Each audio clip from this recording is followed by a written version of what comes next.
On the top left of the Profile View panel, you can upload an image to each profile, edit the details of the profile, add custom attributes to the profile, or add new inventory units to your profile. The left side, middle, and bottom sections offer amount and cost associated with your profile.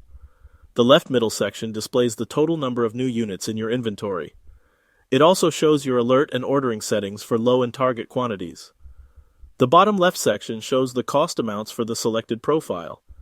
You can view the amount each unit costs, the total inventory value, and the monetary costs of available new and reusable inventory.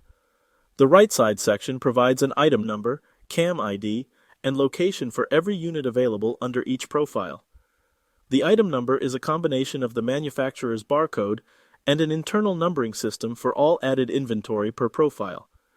Clicking on any item number will take you to the Item View panel. We will cover the Item View panel in another video. The CAM ID is the identification code entered into compatible CAM software. When using an automated workflow, you will copy this code and paste it into an entry field in CAM software. We cover using compatible versions of CAM software to automatically update material use in other videos within this training. A location is the physical place you have stored or plan to store your new or used inventory. This will allow you to easily find any material in your milling center.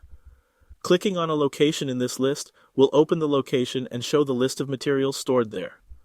When jobs are completed and the automatic or manual update is performed, new units of inventory will become reusable or fully used units.